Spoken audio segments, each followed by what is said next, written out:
Et après la langue française, les sciences à l'honneur. Un millier de jeunes se retrouvent à Bruxelles pour évoquer leur passion et présenter leurs projets au grand public. Ils viennent du monde entier. Ils ont été sélectionnés pour la qualité de leurs travaux et Kamel Azous est allé à leur rencontre. Ils ont entre 10 et 25 ans. 1000 adolescents venus des 4 coins du monde sont à Tour et Taxi pour présenter leurs projets scientifiques, mais également pour sensibiliser le public à la recherche. Et pour que ce soit ludique, ces collégiens français démontrent que la science peut être artistique grâce à la photo à haute vitesse. Nous avons mis en place un boîtier qui permet de régler la vitesse et la grosseur de la goutte, ce qui après nous donne de belles photos de la sculpture liquide.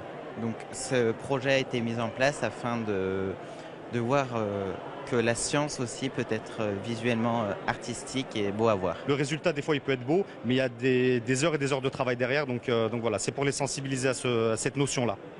Ces adolescents tunisiens sont des experts en électronique et en informatique. Mais au-delà de leur projet, pour eux, la recherche scientifique est primordiale pour le développement de leur pays. Pour progresser, pour développer notre pays, donc il faut vraiment bosser sur la recherche scientifique, il faut travailler, il ne faut pas attendre que les autres nous donnent des instructions, c'est nous qui doivent créer et innover pour progresser avec notre pays. Pour ces jeunes liégeois, la recherche scientifique doit être au service de l'écologie.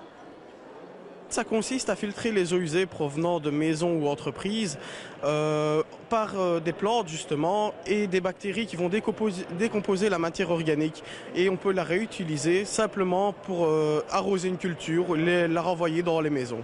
Il faut savoir que l'eau n'est pas potable. La recherche scientifique, c'est important selon vous pour le futur? Sans la science, on n'évolue pas tout simplement. Donc à l'heure d'aujourd'hui, oui, c'est important. Si à l'avenir l'Europe veut garder sa place dans le monde de la recherche scientifique, cela implique 700 000 chercheurs de plus.